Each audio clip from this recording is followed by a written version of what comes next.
Start. आप सभी को मेरा नमस्कार। मैं अल्पा निगम गोरखपुर से आप सभी के बीच में आज स्कूल बेस्ड असेसमेंट पर बात करने जा रही हूँ। आज के सत्र में हम स्कूल बेस्ड असेसमेंट से संबंधित जो हमारे विभिन्न पहलू हैं और उनके बारे में बातचीत करेंगे। और जो हमारी बातचीत है वो आज जिन विषयों पर केंद्रित होने वाली है वो कुछ इस प्रकार से हैं। जैसे कि हम आज बातचीत करेंगे कि असेसमेंट क्या है, और असेसमेंट क्या है के बाद हम ये भी जानेंगे कि स्कूल बेस्ड असेसमेंट यानी विद्यालय आधारित आकलन क्या होता है। हम इसके फीचर्स के बारे में बात करेंगे। फिर हम इसके क्राइटेरियाज के बारे में बात करेंगे कि वो कौन से क्राइटेरिया हैं जो कि एक अच्छे स्कूल बेस्ड असेसमेंट का हिस्सा होते हैं। फिर हमारा जो पर्पज़ है वो स्कूल बेस्ड असेसमेंट का पर्पज़ क्या है, इसके बारे में भी बातचीत करेंगे। और साथ ही हम देखेंगे कि जो स्कूल बेस्ड असेसमेंट है उसके कौन कौन से लेवल्स होते हैं। और फिर जो विभिन्न हमारे जो स्ट्रैटेजीज़ हैं जो जिनका हम प्रयोग करते हैं अपने स्कूल बेस्ड असेसमेंट में, उनके बारे में भी बातचीत करेंगे। तो आइए सबसे पहले हम लोग शुरू करते हैं कि आकलन क्या है। आकलन जो है विभिन्न प्रकार के तरीके या टूल्स जिनसे हम बच्चों की शैक्षिक तैयारी या फिर सीखने की प्रगति या कौशलों के अर्जन या बच्चों की जो शैक्षिक आवश्यकताएं हैं उनकी जानकारी हम जो है वो आकलन से प्राप्त करते हैं। और इसको हम जो है एक उदाहरण से समझ सकते हैं। जैसा आपको यहाँ पर स्क्रीन पे एक उदाहरण के तौर पर हम लेते हैं कि जैसे जब हम एक कोई टेस्ट टूल किसी भी ग्रुप को देते हैं तो हम उस ग्रुप से कहते हैं कि आपको जो है आसमान में उड़ना है या पेड़ पर चढ़ना है, जैसे कि आप इस चित्र में देख पा रहे होंगे। और ऐसा सुनने के बाद देखा जाता है कि जैसे जो चिड़िए, कौवे, तोते, बंदर, बिल्ली, ये सब जो जीव हैं वो आसानी से पेड़ पर चढ़ जाते हैं। लेकिन जो हाथी, मछली या मेढक जैसे जीव होते हैं वो पेड़ पर नहीं चढ़ सकते। तो यहीं से हमारा जो आकलन है हम यहीं से शुरू करते हैं, यानी उन्हें देखकर हमें ये अंदाज़ा लग जाता है और हम इससे निष्कर्ष भी निकालते हैं कि मेढक, मछली या हाथी जो है वो पेड़ पर नहीं चढ़ सकते। और ये हमारा आकलन है कि ये जीव पेड़ पर नहीं चढ़ सकते। और जब हम मूल्यांकन करते हैं तो हम उसमें जो है सेम टेस्ट टूल का प्रयोग करके टेस्टिंग करते हैं। और उसमें हम ये उम्मीद करते हैं कि मेढक, मछली, हाथी सभी जो है पेड़ पर चढ़ सकते हैं। और अगर देखा जाए तो जब हम मूल्यांकन कर रहे होते हैं तो उस दृष्टि से अगर देखें तो ये कहीं ना कहीं ऐसा होता है कि ये ठीक नहीं लगता, क्योंकि मूल्यांकन में हम इसी के आधार पर उनके मूल्यों को अंक दे रहे होते हैं। तो शायद जो अंक हम देने जा रहे हैं, जिसको हम आधार बना रहे हैं, वो सबके लिए फिट नहीं हो सकता। तो इसलिए जब हमें मूल्यांकन करना हो, यानी कि हमें किसी के मूल्यों को तय करना हो या किसी की उपयोगिता को तय करना हो, तब हमें एक विभेदीकृत यानी डिफरेंशिएटेड टूल की ज़रूरत पड़ती है। क्योंकि सभी की जो उपयोगिता है, सभी के जो कह सकते हैं वैल्यूज़ हैं या वर्चूज़ हैं, वो अलग अलग होती हैं। इसलिए हम देखते हैं कि जो हमारा प्राथमिक स्तर है उस पर हम जब बच्चों का मूल्यांकन करते हैं तो हम बच्चों को ठीक ढंग से समझ नहीं पाते। इस स्तर पर हमें मूल्य तय करने के बजाय हमें जो है बच्चों का आकलन करना चाहिए, क्योंकि आकलन में हम जो है किसी की उपयोगिता और अनुपयोगिता को नहीं बता रहे होते हैं, बल्कि हम जो है उसके जो गुण हैं उनका हम स्टैंडर्ड बता रहे होते हैं। और इसके अंतर्गत हम बच्चे की जो इनहेरेंट वर्चूज़ हैं उनका स्टैंडर्ड बताते हैं और जो उनकी एक्वायर्ड वर्चूज़ हैं उनको विकसित करने पर कार्य करते हैं। बच्चे की जो इनहेरेंट वर्चूज़ जिसकी हम बात करते हैं, तो जो इनहेरेंट वर्चूज़ हैं वो हमें जब दिखाई देती हैं तो हम उससे ये अंदाज़ लगा सकते हैं कि हमें ये वर्चूज़ जो हैं ये तो बच्चा जो है उसकी इन्नेट वर्चूज़ हैं, यानी वो जन्मजात हैं या वो सीख कर आ रहा है। लेकिन कुछ ऐसी एक्वायर्ड वर्चूज़ होती हैं जिन पर हमें काम करना बाकी होता है, यानी कि इन वर्चूज़ को बच्चा जानता है, इनमें से जो अब आगे जो वर्चूज़ जिसको वो नहीं जानता या जिसको हमें सिखाया जाना है उस पर हम काम करते हैं। तो ये हमें इस बात को भी बताता है कि हमें कौन सी वर्चूज़ को छोड़ देना चाहिए, क्योंकि वो वर्चूज़ बच्चे को आती हैं, वो स्किल्स, वो कौशल बच्चे के अंदर पहले से ही हैं। और हमें किन कौशलों पर के विकास पर बच्चों के साथ में हमें काम करना है। तो इसीलिए ऐसा भी कहा जाता है कि ये जो आकलन है ये एक प्रोबेबिलिस्टिक मॉडल होता है। इसको हम आकलन को और मूल्यांकन को अगर हम देखें तो हम इस तरह से भी समझ सकते हैं, जहाँ पे आप ये देख रहे हैं कि जो आकलन है वो जो है बच्चे की में सुधार के लिए हमें वो करता है कि जैसे इस चित्र में आप देख पा रहे हैं कि एक व्यक्ति जो है पौधे में पानी डाल रहा है। पौधे में पानी वो किस लिए डाल रहा है? ताकि पौधा अच्छे से ग्रो कर सके, बढ़ सके। लेकिन इसी के दूसरे पार्ट में एक व्यक्ति है जो कि इस पौधे की क्वालिटी को जज कर रहा है, यानी कि पौधा बहुत छोटा है या इसमें बहुत कम पत्तियां हैं, और उसके आधार पर वो उसको सी ग्रेड दे रहा है। यही काम हम लोग अपने कक्षाओं में भी करते हैं। जब हम जो है असेसमेंट कर रहे होते हैं तो हम बच्चों को बेहतर करने के लिए, बच्चों में सुधार लाने के लिए कई नए नए तरीके खोजते हैं। लेकिन जब हम इवैल्यूएशन यानी मूल्यांकन कर रहे होते हैं तो हम जो उन्होंने सीखी हुई जो उनके सीखे हुए कौशल हैं उनको हम वहाँ पर जज कर रहे होते हैं। तो यहाँ पर एक चीज़ और भी दिखाई दे रही है कि इस आकलन और मूल्यांकन से हम जब हम आकलन करते हैं तो उसका बेनिफिट जो है असेसी यानी कि जो जिसको हम आकलन जिसका कर रहे हैं उसको उसका बेनिफिट मिलता है। और जब हम मूल्यांकन करते हैं तो जो स्टेक होल्डर्स होते हैं या जो हमारे पॉलिसी मेकर्स या डिसीजन मेकर्स होते हैं उनको इसका फ़ायदा मिलता है।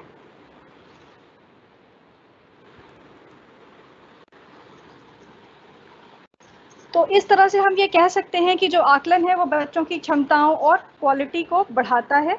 और क्योंकि आकलन के माध्यम से जो है हम समय समय पर बच्चों को फीडबैक देते हैं और इस फीडबैक के माध्यम से ही बच्चों की लर्निंग को हम इम्प्रूव करते हैं। और जबकि मूल्यांकन में हम बच्चे की क्वालिटी को जज कर रहे होते हैं, जैसा कि अभी आपसे इस चित्र पर भी हमने बातचीत करी। अब आते हैं कि स्कूल बेस्ड असेसमेंट क्या होता है। स्कूल बेस्ड असेसमेंट वह आकलन है जो शिक्षण अधिगम प्रक्रिया के दौरान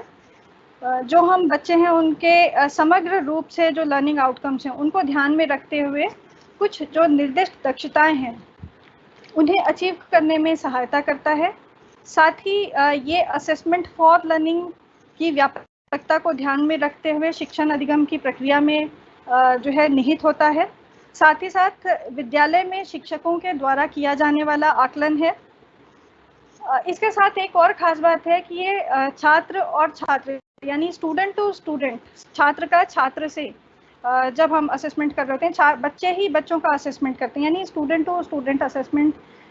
भी इसमें देखा जा सकता है। यानी विद्यालय आधारित जो आकलन है इसमें हम लोग बच्चे का जो है असेसमेंट बच्चे ही कर रहे हैं, इस बात को भी देखते हैं। यानी बच्चों की जो परफॉर्मेंस है उसमें एक मुख्य बात ये भी होती है कि हम लोग देखते हैं कि बच्चे जो है एक दूसरे के कार्य का आकलन कैसे करते हैं। साथ ही साथ जो स्कूल बेस्ड असेसमेंट के माध्यम से हम ये संभव कर पाते हैं कि बच्चे अपनी ही लर्निंग को इम्प्रूव करने के लिए दूसरे बच्चों को असेस करें, उनसे सीखें। क्योंकि हम ये सोचते हैं कि जो टीचर का जो आकलन होता है वो ज़्यादा महत्वपूर्ण होता है, और हमारी नज़र में ऐसा होता है कि हम लोग ये सोचते हैं कि बच्चे ये काम नहीं कर सकते, जबकि ऐसा नहीं है। असल में जो बच्चे होते हैं वो एक दूसरे का एक बेहतर ढंग से आकलन करते हैं, और यह जो है किसी स्कूल के ग्रो करने के लिए बहुत ज़रूरी होता है, क्योंकि इस तरह का जो आकलन है वो उनकी लाइफ को रिप्रेजेंट करता है।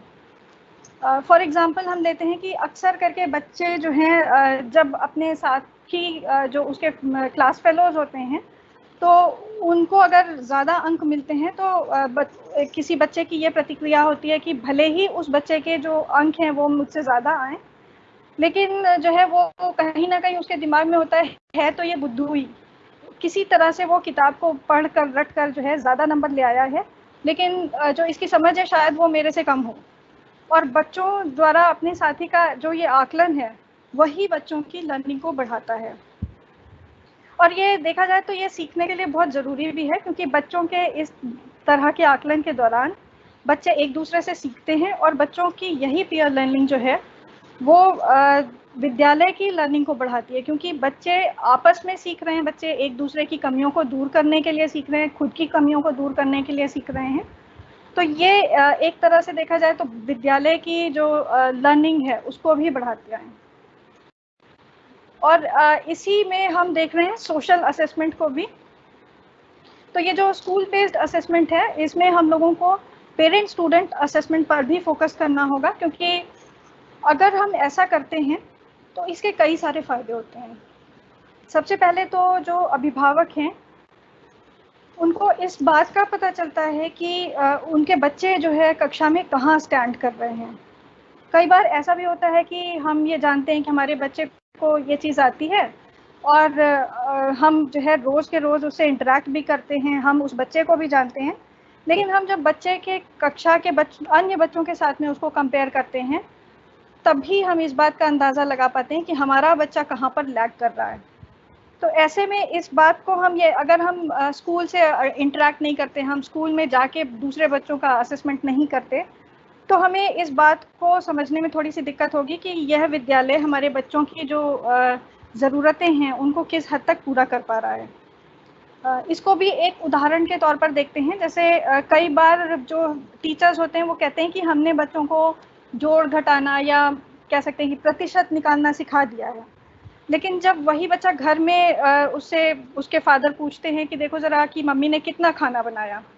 तो बच्चा कहता है कुछ कुछ बन चुका है और अभी थोड़ा बाकी है। लेकिन अगर बच्चा ये कहता है कि 90% खाना बन चुका है और बस अब थोड़ी ही देर में मम्मी खाना लेकर आ रही होगी, तो अगर बच्चा इस तरह से कह रहा है तो हम ये कह सकते हैं कि बच्चे को विद्यालय में जो भी गणित सिखाई गई है उसे वह अपनी जो उसकी डेली लाइफ है यानी डे टू डे लाइफ में उसको इम्प्लीमेंट कर पा रहा है, क्योंकि वहाँ बच्चा ये देख पा रहा है कि कितना परसेंटेज काम हुआ है और कितना नहीं। और बच्चे के इस उत्तर से जो अभिभावक हैं वो भी आकलन कर पा रहे हैं कि हमारा बच्चा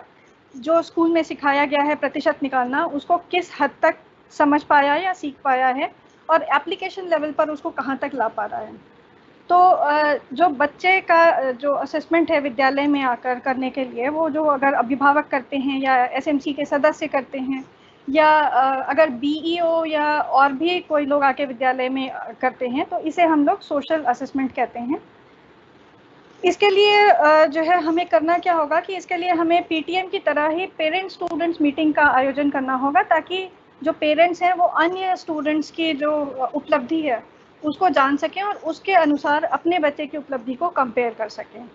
ताकि उन्हें ये पता चल सके कि अभी हमारे बच्चे में कितना काम करना बाकी है और उसकी लर्निंग को हम कैसे इम्प्रूव कर सकते हैं, इसमें वो शिक्षक की मदद कर सकें। अब बात करते हैं जो हमारे फीचर्स हैं स्कूल बेस्ड असेसमेंट के, उसके बारे में कि इसमें जो है सबसे पहला है कि ये शिक्षण अधिगम प्रक्रिया पर आधारित होता है। जैसा कि हम लोगों ने अभी पीछे भी बात करी कि हम जब स्कूल बेस्ड असेसमेंट कर रहे होते हैं तो हमारा जो टीचिंग लर्निंग प्रोसेस है, असेसमेंट हम स्कूल में जब भी असेसमेंट कर रहे होते हैं तो हम पढ़ाने के दौरान भी करते हैं, पढ़ाने के बाद भी करते हैं। इससे हमें पता चलता है कि हमारा जो टीचिंग लर्निंग प्रोसेस है वो उस प्रोसेस से बच्चे कितना सीख पा रहे हैं। तो हम इस चीज़ का आकलन लगा पाते हैं कि अभी ये पोर्शन बच्चे को नहीं समझ में आया, तो हम उसके लिए कई दूसरे तरीके निकालने की कोशिश करते हैं, कई गतिविधियां ढूंढने की कोशिश करते हैं, ताकि हम बच्चे के लेवल तक पहुंचकर हम उनको उस चीज़ को सिखा सकें या उस अवधारणा को या उस कौशल को उनके अंदर विकसित कर सकें। तो इस तरह से हम जब आकलन करते हैं तो हम ये देखते हैं कि जो स्कूल बेस्ड असेसमेंट है वो जो है टीचिंग लर्निंग प्रोसेस के ऊपर बेस्ड है, साथ ही इस पे फ्लेक्सिबिलिटी होती है। अब ये देखते हैं कि फ्लेक्सिबिलिटी कैसे होती है। जब हम जो है टीचिंग लर्निंग बेस्ड जो हमारा teaching learning process based assessment करते हैं, जैसा कि अभी हमने पहले फीचर में देखा, तो हम इस तरह के जो असेसमेंट है इसमें हम ओपन माइंडेड असेसमेंट कर रहे होते हैं, क्योंकि जब हम इस तरह का असेसमेंट कर रहे होते हैं और हम ये देखते हैं कि हमारे कुछ बच्चे तो बहुत अच्छे से सीख रहे हैं लेकिन कुछ बच्चों जो है उसी कॉन्सेप्ट को अच्छे से नहीं सीख पा रहे हैं, तो हम उनके लेवल से एक लेवल नीचे जाकर उनको सिखाने की कोशिश करते हैं और हर संभव प्रयास करते हैं कि वो जो हम जिन कौशलों का विकास करना चाह रहे हैं हम उनको उसमें सहायता दे सकें। तो जैसे कक्षा 1 के बच्चों के साथ जब हम काम कर रहे होते हैं तो हमें इस चीज़ का ध्यान रखना है कि हमें केवल कक्षा 1 के स्तर के ही प्रश्न उनसे नहीं करने हैं, हमें बल्कि उसमें ये ध्यान रखना है कि हमें कुछ प्रश्न हम कक्षा 2 के स्तर के करें और कुछ प्रश्न उनसे हम जो है यूकेजी के स्तर के या कक्षा 1 से थोड़े से निचले स्तर के करें। क्योंकि अगर हम ऐसा करते हैं तो हमें पहली चीज़ तो रिफ्लेक्ट करने के अवसर मिलेंगे कि जो बच्चे बहुत अच्छे से सीख पा रहे हैं उनको हम कक्षा 2 के स्तर के क्वेश्चन को किस प्रकार से दे सकते हैं या उन टॉपिक्स को हम कैसे उनके बीच में रख सकते हैं। और जो बच्चे हमारे उस स्तर के जैसे कक्षा 1 के ही स्तर की सामग्री को नहीं समझ पा रहे हैं तो हम उनसे उस स्तर से थोड़ा सा नीचे के स्तर के प्रश्न देते हैं। जब हम इस तरह का काम करते हैं बच्चों के साथ तो हमें यह पता चलता है कि हमने जो अपनी कक्षा के जो लर्निंग आउटकम सेट करके रखे हैं वो ऐसा तो नहीं कि बहुत लोअर लेवल के हैं तो इसी वजह से हमारे बच्चे कक्षा 2 के प्रश्नों को हल कर पा रहे हैं या फिर बहुत हायर लेवल के हैं तभी हमारे बच्चे उस कक्षा 1 के स्तर के प्रश्नों को नहीं हल कर पा रहे हैं। तो हमें ये इस चीज़ को भी रिफ्लेक्ट करने के अवसर देता है। तो इस तरह से हम जो है अपने टीचिंग लर्निंग प्रोसेस को अपने असेसमेंट के अकॉर्डिंग रीशेप करते हैं और इस रीशेपिंग के प्रोसेस में हम देखते हैं कि हमारा जो असेसमेंट है वो फ्लेक्सिबल है। इसके साथ में हम जब बात करते हैं फीचर्स की तो इस तरह से हमारा जो असेसमेंट हम कर रहे हैं यानी कि जैसा कि हमने देखा कि हमारे जो असेसमेंट है स्कूल बेस्ड असेसमेंट उसमें फ्लेक्सिबिलिटी होती है। तो अगर फ्लेक्सिबिलिटी है तो इसका मतलब ये है कि हम बच्चे के लेवल, बच्चे की नीड्स, बच्चे के इंटरेस्ट के अकॉर्डिंग जो है काम कर रहे हैं। और जब हमारा फोकस बच्चा है तो हम ये कह सकते हैं कि जो हमारा स्कूल बेस्ड असेसमेंट है वो चाइल्ड सेंटर्ड है यानी बाल केंद्रित हो जाता है। इसके साथ साथ जब हम स्कूल बेस्ड असेसमेंट कर रहे होते हैं तो विषय वस्तु को याद रखने के बजाय हम लोग कौशल और योग्यता यानी स्किल्स पर काम करते हैं और इस पर जो है फोकस ज़्यादा करते हैं कि बच्चों की स्किल्स के डेवलपमेंट पर ध्यान दें। इसके साथ साथ जब हम जो है स्कूल बेस्ड असेसमेंट कर रहे होते हैं तो ये जो है हमारे आकलन के जो दायरा है उसको बहुत व्यापक कर देता है क्योंकि अभी जैसा कि हम लोगों ने पीछे भी बात करी कि स्कूल बेस्ड असेसमेंट में हम जो है पीयर असेसमेंट करते हैं, टीचर स्टूडेंट असेसमेंट करते हैं, साथ ही सोशल असेसमेंट जहाँ पर पेरेंट्स या और लोग आके एसएमसी के मेंबर्स आके असेसमेंट कर रहे होते हैं और साथ साथ हम इसमें सेल्फ असेसमेंट को भी स्थान दे रहे होते हैं। तो इस तरह से हम देखते हैं कि ये जो इसका जो दायरा है वो बहुत व्यापक है और कहीं अगर देखा जाए तो कई काफ़ी हद तक ये जो है बच्चों के ऊपर जो है केंद्रित होने के कारण हम बच्चे में काफ़ी हद तक सुधार कर सकते हैं, बच्चों के लर्निंग लेवल्स को हम इम्प्रूव कर सकते हैं। इसके साथ साथ जो है जब हम स्कूल बेस्ड असेसमेंट कर रहे होते हैं तो ये बच्चों की उपलब्धि के आकलन करने के बजाय ये जो है लर्निंग के का वो करता है, असेसमेंट ऑफ लर्निंग और असेसमेंट एज लर्निंग पर फोकस करता है। इसके साथ साथ जो है जो स्कूल बेस्ड असेसमेंट है इसकी प्रकृति अनबायस्ड होती है क्योंकि जब हम हर बच्चे की इंडिविजुअल नीड्स, डिफरेंसेस और स्किल्स को ध्यान में रखकर आकलन कर रहे होते हैं तो हर बच्चे के अपने अपने लेवल के अकॉर्डिंग कर रहे होते हैं और हमें पता है कि एक बच्चा अगर क्लास 1 में जो है डिवीज़न कर पा रहा है तो शायद दूसरा बच्चा उसको नहीं कर पाएगा तो हम उसको उसके अकॉर्डिंग उसके लेवल के क्वेश्चंस देंगे। और इस तरह का आकलन करते समय हम अपने दिमाग में ये बिल्कुल भी नहीं लाते हैं कि ये बच्चा तो बहुत अच्छा है और ये बच्चा बहुत ख़राब है, ऐसा बिल्कुल नहीं आता है। और या फिर हमारे प्रेफरेंसेस भी नहीं बनते क्योंकि हमें ये लगता है कि हमारे स्कूल के हर बच्चे को हर जो भी कॉन्सेप्ट सिखाया जा रहा है या जो भी स्किल उसके अंदर डेवलप करने की हम कोशिश कर रहे हैं वो हम बेहतर ढंग से कर पाएँ। तो वहाँ पर हम लोग अनबायस्ड तरीके से स्कूल बेस्ड असेसमेंट में काम करते हैं। और जब हम इन सभी चीज़ों को कर रहे होते हैं तो कहीं ना कहीं बच्चे का जो उपलब्धि स्तर है जब वो बढ़ता है तो वो बच्चे के अंदर एक सेल्फ कॉन्फिडेंस को बढ़ाता है और बच्चा अपनी बात को आत्मविश्वास के साथ रख पाने में सक्षम होता है। तो ये कुछ फीचर्स थे स्कूल बेस्ड असेसमेंट के। हम बात करते हैं कि असेसमेंट का क्राइटेरिया क्या होना चाहिए। तो यहाँ पर हमने कुछ क्राइटेरियाज रखे हुए हैं जैसा कि आप देख पा रहे हैं कि जो स्कूल बेस्ड असेसमेंट है वो लर्निंग को क्या प्रभावित करता है इस बात की जानकारी देता है और इसके अकॉर्डिंग हम अपने जो टीचिंग लर्निंग प्रोसेस है उसमें हम बदलाव ला सकते हैं,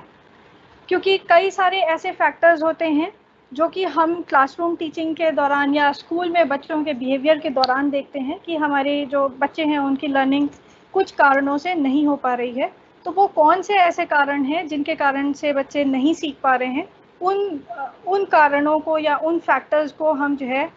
या तो दूर करने की कोशिश करते हैं और या फिर हम अपने प्रोसेस को चेंज करने की कोशिश करते हैं। इसके साथ साथ जब हम असेसमेंट कर रहे होते हैं तो असेसमेंट करते समय हमें इस बात का ध्यान रखना है कि जो सैंपल है हमारा जिनका हम असेसमेंट करने जा रहे हैं वो बड़ा होना चाहिए। क्योंकि वो बड़ा किस लिए होना चाहिए, क्योंकि जैसे अगर हम एक रोटी का जो है 2 mm के टुकड़े से ये जानना चाहें कि रोटी का टेस्ट कैसा होता है, तो अगर हम उस 2 mm टुकड़े को अपने मुंह में रखेंगे तो हमें उसका शायद कोई टेस्ट नहीं मिलेगा। और वो टेस्ट हमें कब तक नहीं मिलेगा, जब तक कि हम रोटी का थोड़ा बड़ा टुकड़ा नहीं लेंगे। और जो है हम जब थोड़े से बड़े टुकड़े को लेंगे तभी हमें एक आइडिया लगता है कि रोटी का टेस्ट कैसा होगा। या अगर हम इत्र की बात करें या परफ्यूम की बात करें, तो अगर हम बहुत छोटे से अमाउंट में इत्र को लेते हैं तो शायद हमें उससे उसकी महक का अंदाज़ा ना लग पाए जब तक कि हम थोड़ा ज़्यादा क्वांटिटी में उसको ना लें।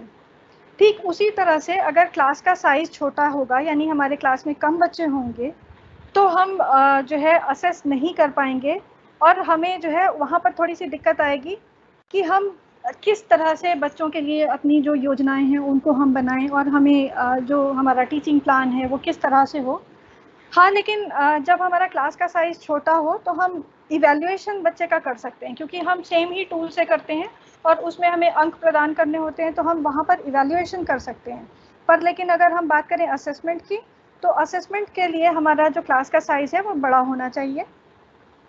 इसके साथ साथ हम क्राइटेरियाज़ की और बात करें तो हमें जो है बच्चों की आवश्यकताओं को पहचानने के अवसर मिलते हैं, जैसा कि हम लोगों ने अभी पीछे के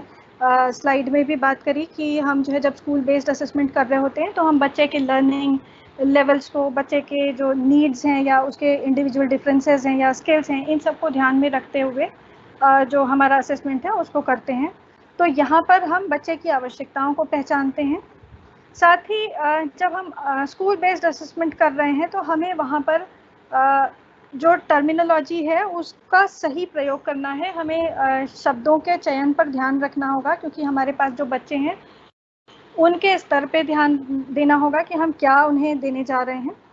क्या सिखाना है हमें और किस स्तर पे बच्चे हैं हमारे, तो उनके अकॉर्डिंग हम टर्मिनोलॉजी का यूज़ करें। इसके साथ साथ हमें जो है उन बच्चों के लिए जो रिसोर्स मटेरियल हम प्रयोग करने जा रहे हैं वो हमें बच्चों की आयु, उनकी क्षमताओं, उनके स्तर या उनकी रुचियों को ध्यान में रखकर जो है प्रयोग करनी होगी, क्योंकि अगर वो उनकी आयु संगत नहीं होगी या उनके जो है रुचि संगत नहीं होगी या हम कह सकते हैं उनके लेवल के अकॉर्डिंग नहीं होगी, तो बच्चे को उस रिसोर्स मटेरियल में इंटरेस्ट इसलिए नहीं आएगा क्योंकि उसे वहाँ पर समझ ही नहीं आ रहा होगा कि ये किस लिए है। तो जब तक कि बच्चे को ये समझ नहीं आएगा तो बच्चा उस रिसोर्स मटेरियल से खुद का जुड़ाव नहीं महसूस करेगा और उसके बारे में वो जवाब या उसके बारे में अपनी राय व्यक्त नहीं कर पाएगा। इसी के साथ साथ हम जब बच्चों के साथ में बच्चों का आकलन स्कूल में कर रहे होते हैं तो हमें बच्चों के साथ में प्रयोग की जाने वाली भाषा को भी ध्यान में रखना है कि जो हमारी भाषा है वो सरल और स्पष्ट होनी चाहिए, ताकि जो चीज़ें हम बच्चों के साथ में, जिन पक्षों का हम आकलन करने जा रहे हैं, बच्चे अगर उसके टूल को ही नहीं समझेंगे तो हमारा आकलन सही नहीं हो सकता, तो वो कहीं ना कहीं वेरी करेगा। तो हमारे जो टूल हमने बनाया है आकलन के लिए वो सरल और स्पष्ट होने चाहिए, उसमें जो भाषा हम प्रयोग कर रहे हैं वो सरल और स्पष्ट होनी चाहिए। अब आते हैं कि जो हमारा स्कूल बेस्ड असेसमेंट है उसके पर्पस क्या है या हम क्यों करते हैं। तो जो हमारा स्कूल बेस्ड असेसमेंट है वो हम 3 पर्पसेस से करते हैं। पहला है असेसमेंट फॉर लर्निंग, दूसरा है असेसमेंट एज लर्निंग और जो तीसरा है वो है असेसमेंट ऑफ लर्निंग। तो जो असेसमेंट फॉर लर्निंग है ये जो है टीचिंग लर्निंग प्रोसेस का एक बहुत ही महत्वपूर्ण अंग है। और ये जो है जैसा कि हम सभी जानते हैं कि ये टीचिंग लर्निंग प्रोसेस के दौरान लगातार चलता रहता है। और ये जो असेसमेंट फॉर लर्निंग है, ये शिक्षकों को न केवल जो है प्रत्येक बच्चे के सीखने में आ रही परेशानियों को बताता है, बल्कि ये जो है ये बच्चों की आवश्यकताओं और सीखने के तरीके के अनुसार अपने टीचिंग लर्निंग प्रोसेस पर रिफ्लेक्ट करने के लिए टीचर्स को मोटिवेट करता है। टीचर्स उसकी समीक्षा करते हैं और फिर आवश्यकता अनुसार अपने टीचिंग प्लान में संशोधन करते हैं। तो वो टीचर को इस चीज़ की समझ देता है कि कब उसे और किस लेवल पर उसे अपने टीचिंग लर्निंग प्लान को चेंज करना है या उसमें कुछ संशोधन करना है। इसमें शिक्षक जो है अपने बच्चे को टीचिंग लर्निंग प्रोसेस की योजना बनाने, क्लासरूम ट्रांजैक्शन और आकलन में एक भागीदार के रूप में शामिल भी करते हैं। और साथ ही साथ ये ऐसा इसलिए करते हैं क्योंकि इसमें शिक्षक और बच्चों के द्वारा जो है प्रतिक्रिया दी जाती है और जो प्रतिक्रिया उनसे मिलती है उन दोनों को ही जो उनकी जो प्रतिक्रिया है उसको वो अपने टीचिंग प्लान में जो है इम्प्रूव करने में उसको शामिल करते हैं। यानी बच्चों की राय को वो अपने टीचिंग प्लान को इम्प्रूव करने में शामिल करते हैं। तो इसलिए हम इसको असेसमेंट फॉर लर्निंग कहते हैं। असेसमेंट एज लर्निंग की जब हम बात करते हैं तो ये जो है टीचिंग लर्निंग प्रोसेस के दौरान जो है अपने स्वयं के कार्यों का आकलन जब बच्चे करते हैं, विश्लेषण करते हैं और साथ ही साथ जो है बच्चों को रिफ्लेक्ट करने के अवसर देता है। तो असेसमेंट एज लर्निंग जो है वो बच्चों को सेल्फ असेसमेंट, पीयर असेसमेंट के अवसर देता है और इसके लिए प्रोत्साहित करता है। तो यहाँ पर हम ये खास तौर पर देख सकते हैं कि ये जो है बच्चों के लिए बहुत इम्पोर्टेंट होता है।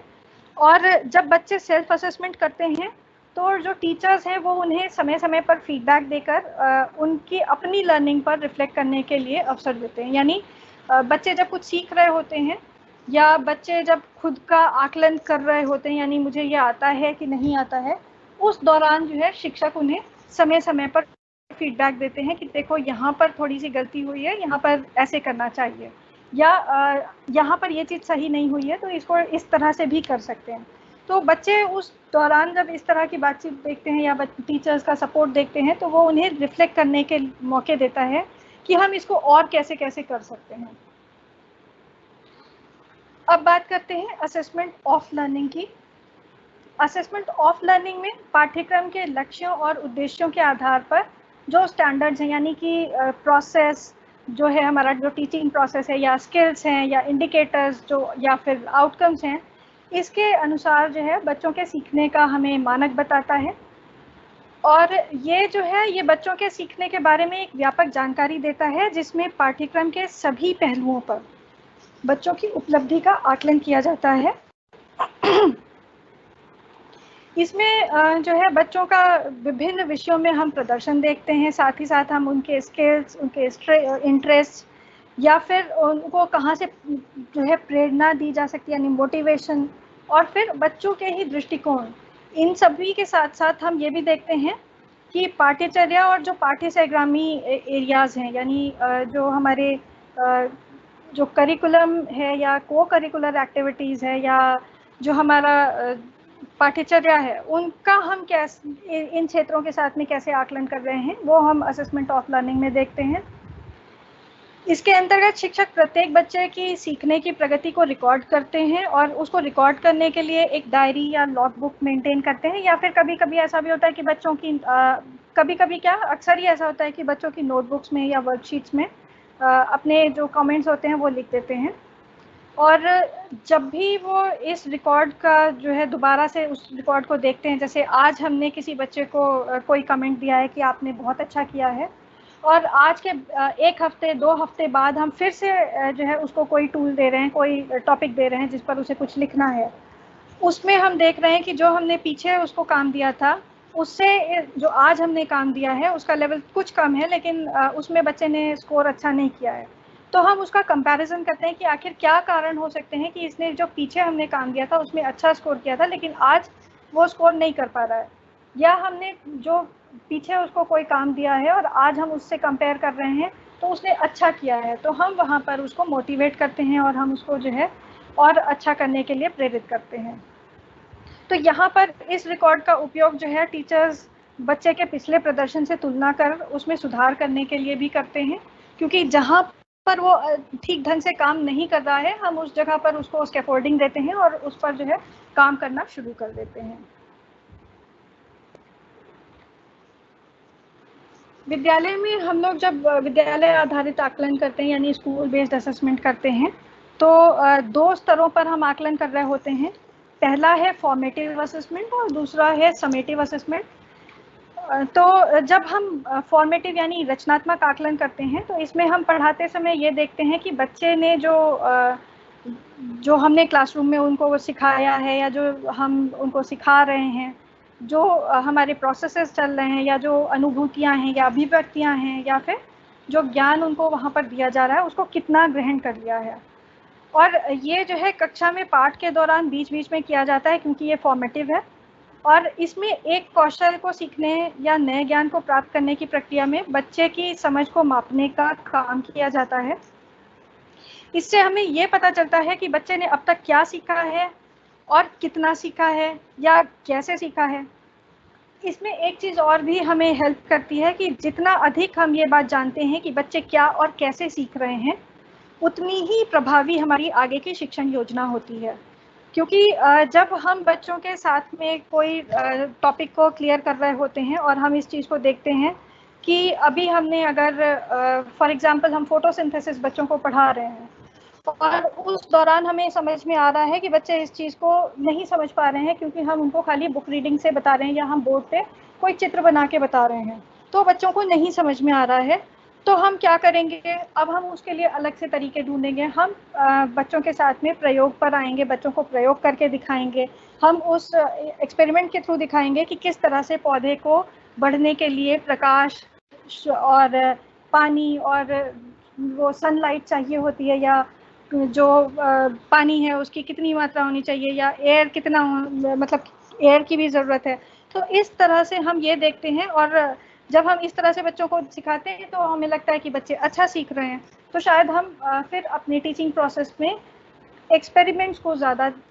जो है वो ऐड करेंगे। अपने टीचिंग लर्निंग प्रोसेस में एक्सपेरिमेंट्स को भी हम ऐड करेंगे, बजाय इसके कि हम सिंपल बुक रीडिंग करके या हम बोर्ड पर उन्हें कुछ बनाकर दिखाएं। तो इस तरह से जब हम इस तरह से काम करेंगे, हम अपने टीचिंग प्लान को बनाएंगे, तो हमारी जो आगे की योजना है वो प्रभावी होगी और शायद इस तरह से हम देखेंगे तो बच्चे जो है जल्दी सीखेंगे और ज़्यादा बच्चे सीख पाएंगे। इसी तरह से जब हम समेटिव असेसमेंट की बात करते हैं, तो हम ये जानते हैं कि समेटिव असेसमेंट जो है वो सत्र के अंत में होता है और इसमें हम पढ़ाने के बाद ये देखते हैं कि बच्चे ने जो बच्चों को सिखाई गई विषय वस्तु है उसको किस हद तक ग्रहण किया है। जैसे किसी पाठ को पढ़ाने के बाद जब हम बच्चों से प्रश्न करते हैं कि वह जब पाठ को पढ़ाने के बाद जब हम कुछ प्रश्न कर रहे हैं, तो वो योगात्मक आकलन होता है। और इस तरह से हम ये कह सकते हैं कि जो योगात्मक आकलन है उसमें किसी पाठ या इकाई के अंत में बच्चे को हम माप सकते हैं। इससे पता चलता है कि बच्चे ने समग्र रूप से क्या सीखा है। तो एक छोटे से एग्जाम्पल के तौर पे हम यहाँ पर आप लोग इसमें देख भी रहे होंगे कि जैसे जब एक कुक जो है किसी रेस्टोरेंट का कुक जो है अब किसी सूप को जो उसने बनाया है उस सूप को टेस्ट करता है,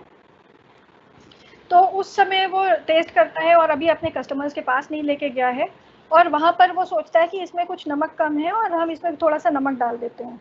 तो यहाँ पर वो फॉर्मेटिव असेसमेंट है, क्योंकि जब सूप में कुछ कमी लगी उसको, तो उसने उसमें थोड़ा सा नमक और ऐड किया और उस सूप के टेस्ट को अच्छा बनाया। लेकिन जब वो सूप उसके कस्टमर के पास पहुंच जाता है और जब जो है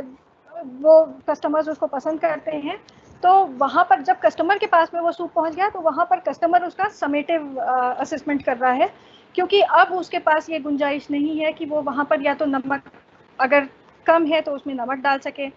और या फिर अगर ज़्यादा है तो उसके लिए कुछ और तरीके अपना सके। तो मतलब वो उसने जो सूप अब कस्टमर को सर्व कर दिया है, अब उसके पास कोई ऑप्शन नहीं है कुक के पास कि वो उसमें कोई चेंजेस कर सके। तो ये उसका समेटिव असेसमेंट होगा। तो इस उदाहरण के माध्यम से हम लोगों ने ये जाना कि फॉर्मेटिव और समेटिव असेसमेंट में क्या डिफरेंस है। इसके साथ साथ हम ये भी देखते हैं कि जो हमारे स्कूल बेस्ड असेसमेंट है इसमें जो हमारी स्ट्रैटेजीज़ हैं वो क्या हो सकती हैं। तो स्कूल बेस्ड असेसमेंट में जो सबसे ज़्यादा प्रयोग की जाने वाली स्ट्रैटेजीज़ हैं वो हैं observation, interview, self assessment, peer assessment, group assessment, individual assessment, story telling, simulation या फिर प्रोजेक्ट्स, पोर्टफोलियोज या फोकस्ड जो ग्रुप डिस्कशंस हैं। हम इन सारी चीज़ों का स्कूल बेस्ड असेसमेंट में जो है प्रयोग करते हैं। रूब्रिक्स भी इसमें है। तो हम सबसे पहले बात करते हैं कि इंडिविजुअल जो लर्निंग के लिए हम असेसमेंट कर रहे होते हैं। जब हम इंडिविजुअल लर्निंग के लिए असेसमेंट कर रहे होते हैं तो उसमें कुछ तरीके ये हो सकते हैं, जैसे क्रिएटिव राइटिंग, पिक्चर रीडिंग या एक्सपेरिमेंटेशन, या फिर हम कुछ टेस्ट ले सकते हैं ओरल और रिटन, जो कि हम लोग क्लासरूम में लेते भी हैं स्कूल्स के अंदर।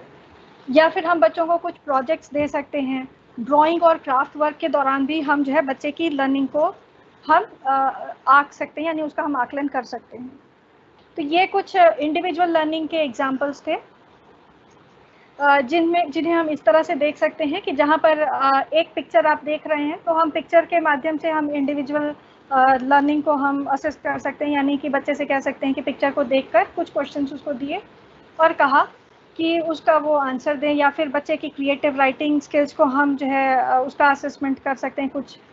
स्टोरी देकर उससे कह सकते हैं कि अच्छा अब इस स्टोरी पर तुम जो है पोएम लिखो, या फिर हमने कोई पोएम दी और उससे कहा कि अब इस पोएम पे तुम लोग स्टोरी लिखो।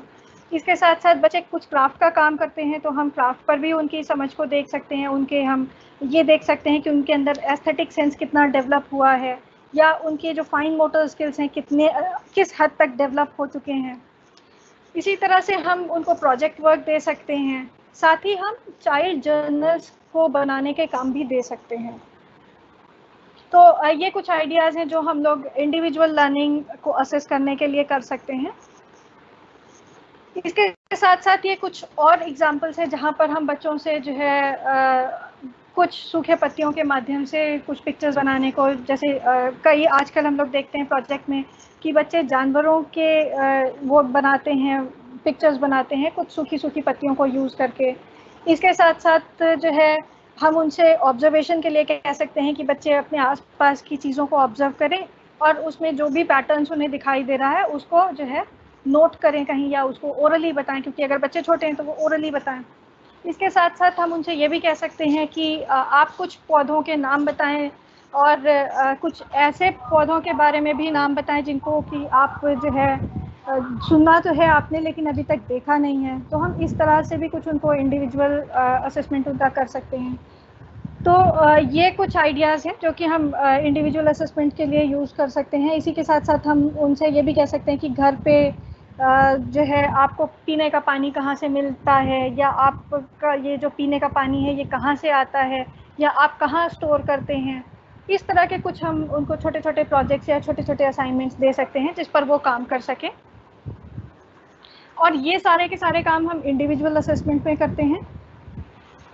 जब हम ग्रुप लर्निंग के असेसमेंट की बात करते हैं तो ये भी हम कुछ ये तरीके हैं ग्रुप असेसमेंट के, जहाँ पर हम फील्ड विजिट्स करवाते हैं, सर्वेस करवाते हैं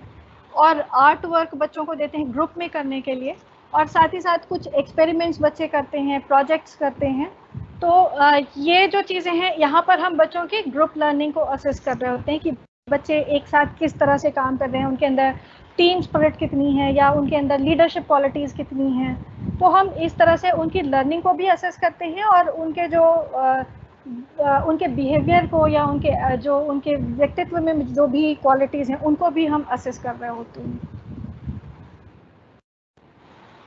हम लोगों ने पीछे बात करी कि जब हम ग्रुप असेसमेंट करते हैं तो उसमें फील्ड विजिट्स होती हैं। अमूमन हम लोग देखते हैं कि जब फील्ड विजिट में बच्चे जाते हैं तो सिंपली घूम कर चले आते हैं, लेकिन हमें फील्ड विजिट्स करवाते समय इस बात का ध्यान रखना है कि हमें बच्चों के साथ उस फील्ड विजिट के दौरान कुछ चर्चा भी करनी चाहिए। जब हम मान लीजिए कि हम किसी पार्क में गए हैं तो हमें जो है वहाँ पर उस पार्क में जो हमारे कुछ पेड़ पौधे हैं या उस पार्क का या उस गार्डन का जो भी फीचर है, या हो सकता है हम जू पे भी गए हों तो हम उसके जो हमारे उस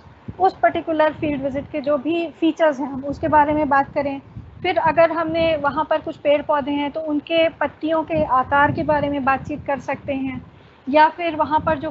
फूल हैं उनके कलर्स, या उनको हम बेसिकली उनको ऑब्जर्व करने के लिए कह रहे हैं, और उनके ऑब्जर्वेशन के बाद हम उनसे डिस्कशन कर रहे हैं। तो हम इस तरह के काम उनके साथ फील्ड विजिट्स के दौरान कर सकते हैं। और साथ ही हम ये भी बात कर सकते हैं वहाँ पे कि ये जो पौधे यहाँ लगे हैं इनका क्या यूज़ है, या हम इनको किस काम में अपने लाइफ में लेकर आते हैं, या फिर हम इस पर भी बातचीत कर सकते हैं कि वो कौन सा मौसम है जहाँ जब ये पौधे उगते हैं या ये ग्रो करते हैं। तो ये सब जो है फील्ड विजिट के दौरान करने वाले डिस्कशन है। और जब हम फील्ड विजिट से वापस अपने स्कूल में आते हैं, अपने क्लासरूम में आते हैं, तब हमें किस तरह से काम करना है उसका एक एग्जांपल हम देखते हैं कि हमें जो है वहाँ पर ग्रुप्स को डिस्कशन के लिए कुछ टॉपिक्स देने होंगे, और हमें उनके साथ में डिस्कशन करना होगा, हर ग्रुप के साथ में।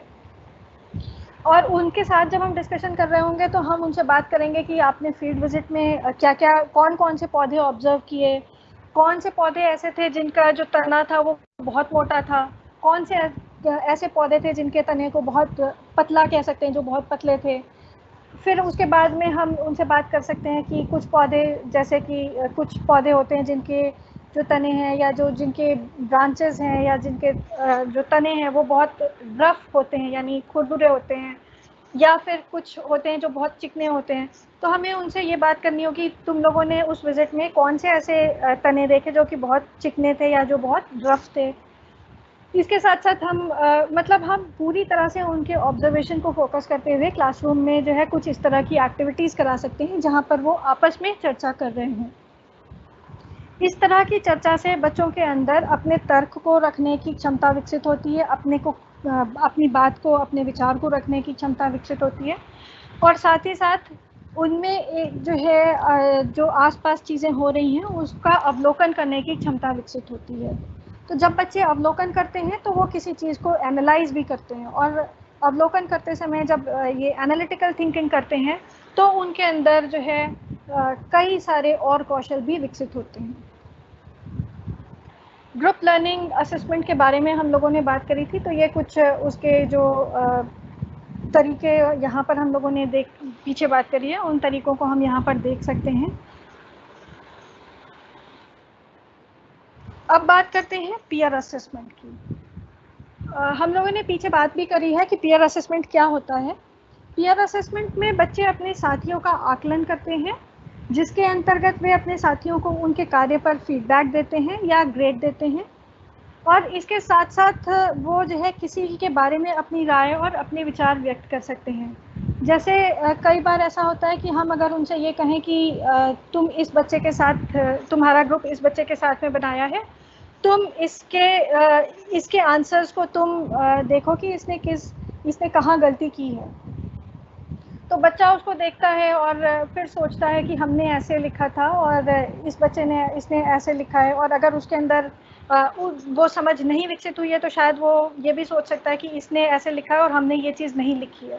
तो इस तरह से बच्चे अपनी कमियों को भी देखते हैं और दूसरे की कमियों को भी देखते हैं,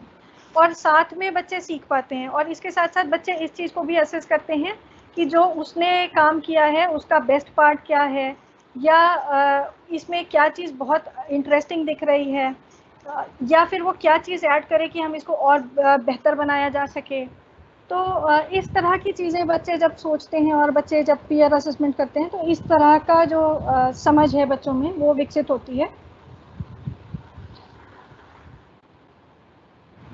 फिर हम बात करते हैं सेल्फ असेसमेंट की।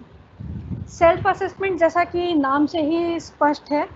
कि ये जो सेल्फ असेसमेंट है इसमें बच्चे का उनकी जो खुद की उपलब्धियां हैं या उनकी जो खुद की क्षमताएं हैं या लर्निंग है, इसका आकलन बच्चे कर पाते हैं, और इसे ही हम लोग स्व आकलन कहते हैं। तो इसमें बच्चे अक्सर करके ये देखते हैं कि हमने जो एक्टिविटी प्लान करी थी वो ज़्यादा अच्छी थी कि है उस बच्चे ने जो किया वो ज़्यादा अच्छा है। या कई बार हम लोग अपने आप भी देखते हैं कि जो हम तरीके अपने कक्षाओं में यूज़ कर रहे हैं और कभी हमें अपने साथियों के तरीके दिखते हैं, तो हमें पता चलता है कि मेरा तरीका शायद इसको हम अगर इस तरह से करते तो और अच्छा होता। तो वहाँ हमें अपना आकलन करने के मौके मिलते हैं, उसी तरह से बच्चों को भी मिलते हैं। तो बच्चे ये भी देख पाते हैं कि हम कितना अच्छे ढंग से किसी प्लान को जो है फॉलो कर पाए कि नहीं कर पाए, या हम इसमें और क्या करें कि हम इसको अगली बार इसे बेहतर बना सकें।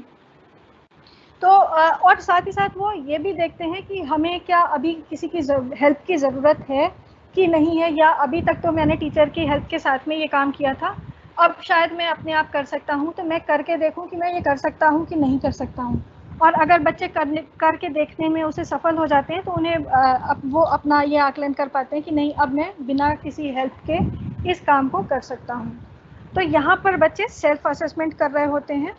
तो इस तरह से हम ये देखें कि सेल्फ असेसमेंट और जो पीयर असेसमेंट है, ये हमारे स्कूल बेस्ड असेसमेंट का बहुत ही अहम हिस्सा है और हमारे स्कूल की लर्निंग को बढ़ाने के लिए एक बहुत ही कारगर तरीका है।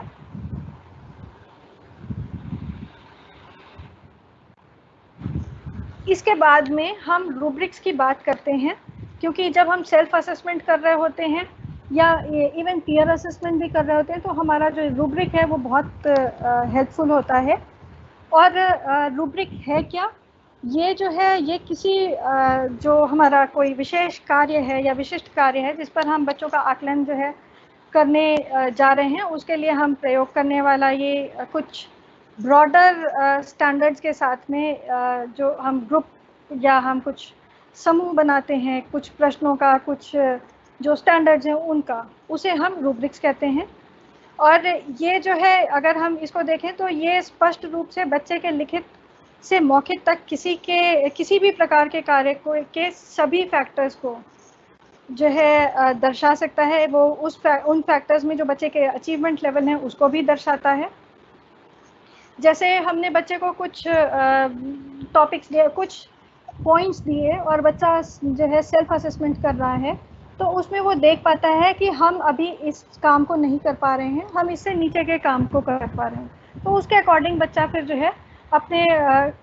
उस काम को सुधारने का प्रयास करता है। और इसमें बच्चों को एक ये भी हेल्प मिलती है कि जैसे अगर उसके पास रूब्रिक होता है तो उसे ये पता चलता है कि उसने कहाँ पर जो है अच्छा नहीं किया था, तो इसलिए उसको जो है अंक कम मिले और जो दूसरे बच्चे हैं उसको हो सकता है वहाँ पर ज़्यादा मिल गए हों। तो ये बच्चे के सेल्फ असेसमेंट के लिए भी है। यहाँ पर हम एक एग्जाम्पल देख रहे हैं रूब्रिक्स का, जिसमें जो क्राइटेरियाज हैं उसमें हमने रखा हुआ है क्वेश्चन को फ्रेम करना, डेटा रिकॉर्डिंग,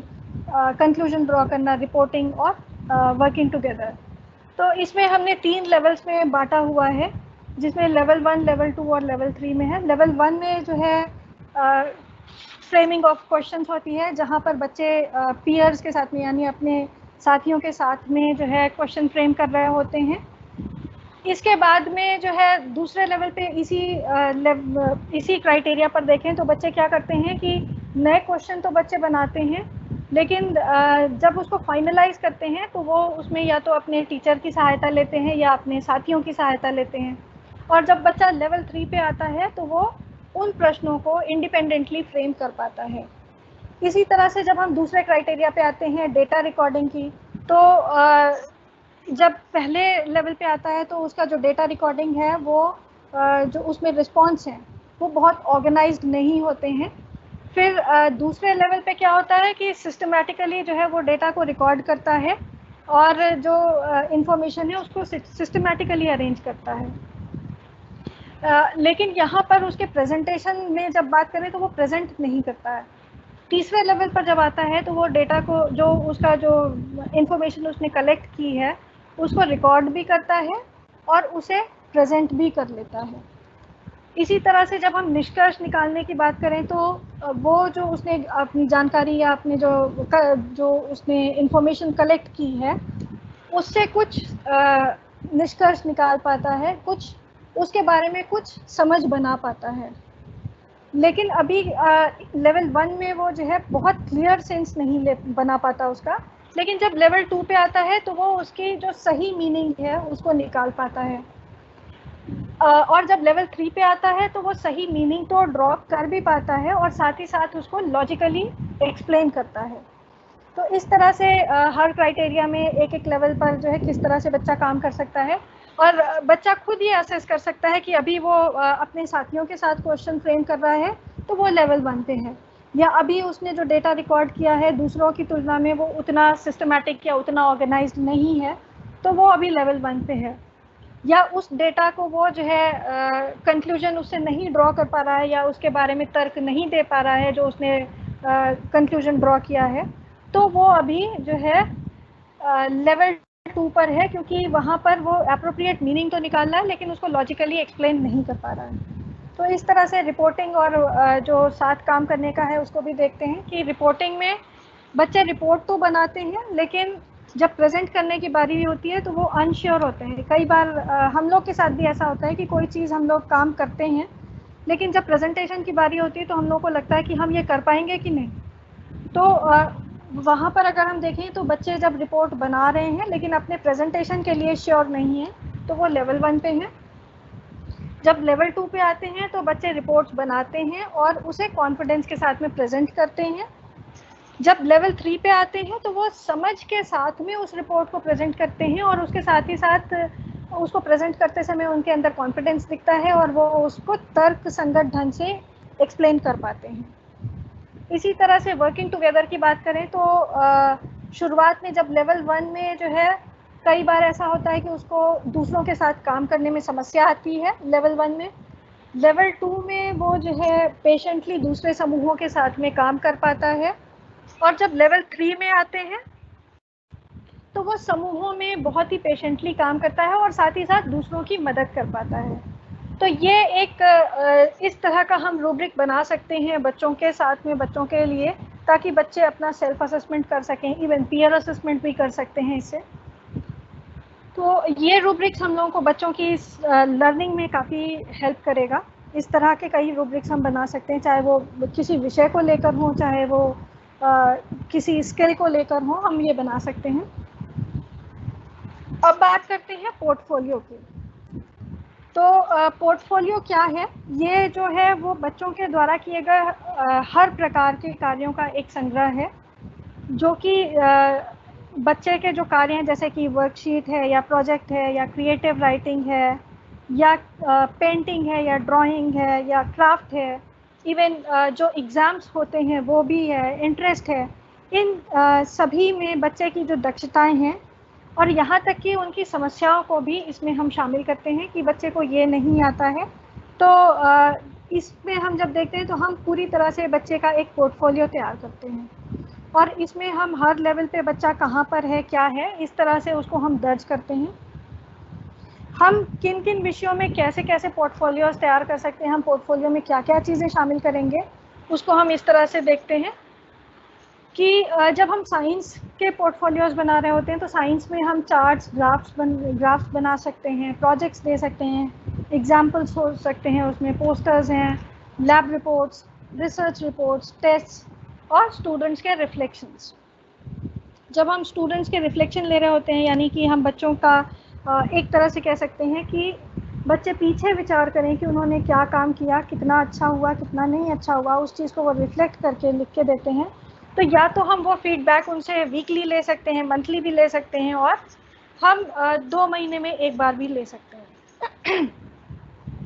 इसी तरह से हम मैथ्स और लैंग्वेज और सोशल साइंसेस में भी हम उनके लिए कौन से पोर्टफोलियोज किस तरह के बना सकते हैं उसको देख सकते हैं कि हम जो है कुछ चार्ट्स और ग्राफ्स का यूज़ कर सकते हैं। इसके साथ में प्रॉब्लम सॉल्विंग या रिटन एक्सप्लेनेशन का यूज़ कर सकते हैं कि किस तरह से वो किसी प्रॉब्लम को सॉल्व कर सकते हैं।